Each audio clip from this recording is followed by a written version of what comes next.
Oh, we're back in the shed today. Woke up to 2 inches of snow this morning. You probably hear it melting, pouring off the roof here in the background. So we do a little shoveling before we came down here, and that doesn't make being down here real nice when you start with shoveling. But got some more stuff bolted back on. It's about what it is now. Just reassembling. Give you a quick look at the engine. We finished tightening up the, torquing down the outboard exhaust manifold. It's really a tight fit to get in there with a wrench, but we've got them nice and tight. Although I'm probably going to have to tighten them after I get the engine running. And it gets warmed up, but we'll figure out how to do that when we do it. Let me show you what we've got on here today, and it's starting to look like an engine. Got the outboard valve cover on. Got them all, the little bolts tightened down except one, which we're going to have to get in with an extension, which I haven't got with me. Get the one that's on the inside down here between the, if you can see it, down between the manifold. There's one in the center, one bolt in the center that I can't get, so I'm going to have to rig up a Wally and extension and universal and snake it down in there between the manifold and the valve cover to be able to tighten it. Also got the square port to a 4-barrel adapter back for the carb. Got that routed in place. Could actually put a couple of the hoses on right now, but I'm getting cold, and I think I'll do that tomorrow instead.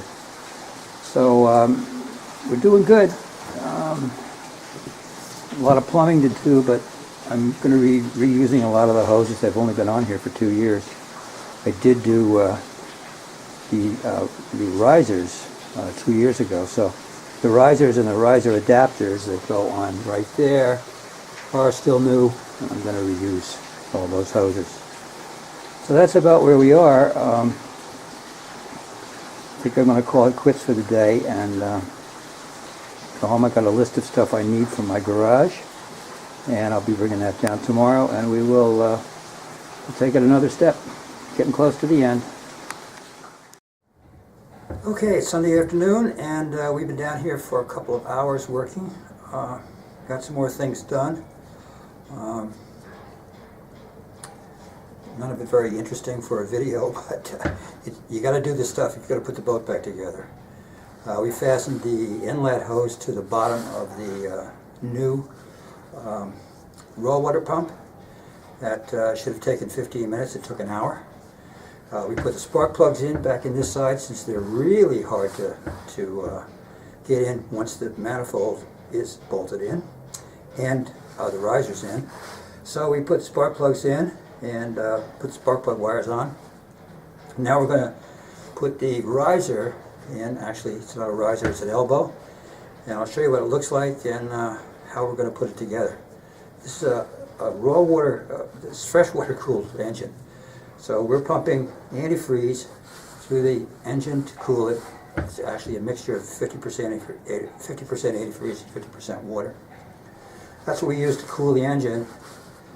The antifreeze mixture is cooled by a heat exchanger, and the heat exchanger is cooled by seawater.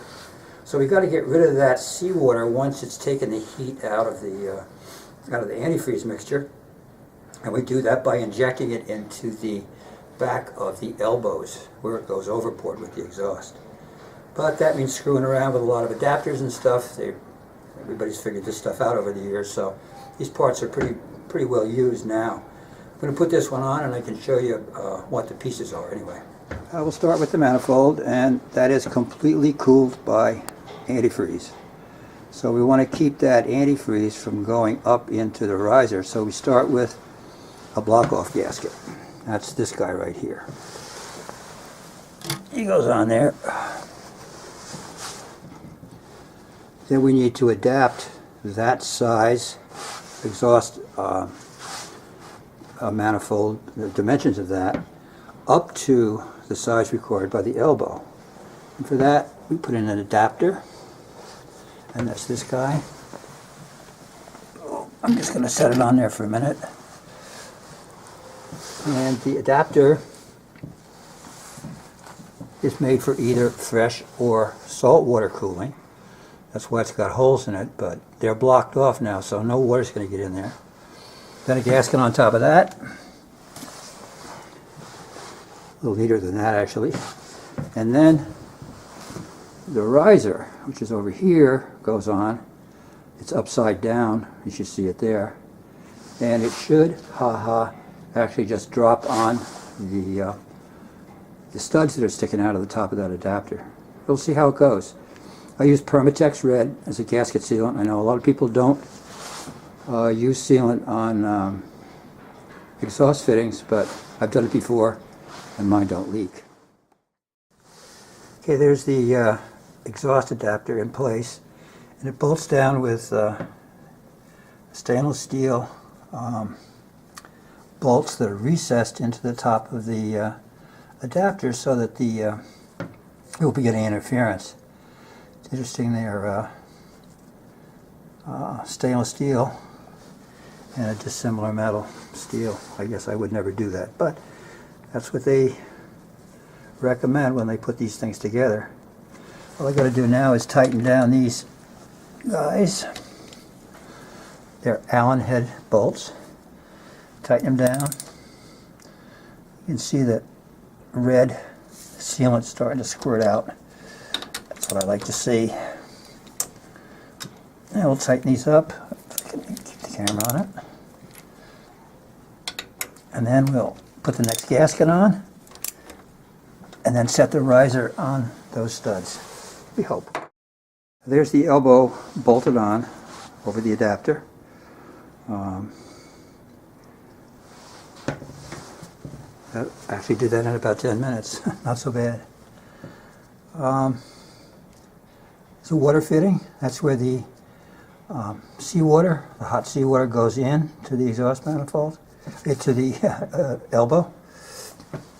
And there's the exhaust hose, and we slipped it right back on the muffler back there, and we'll tighten that later.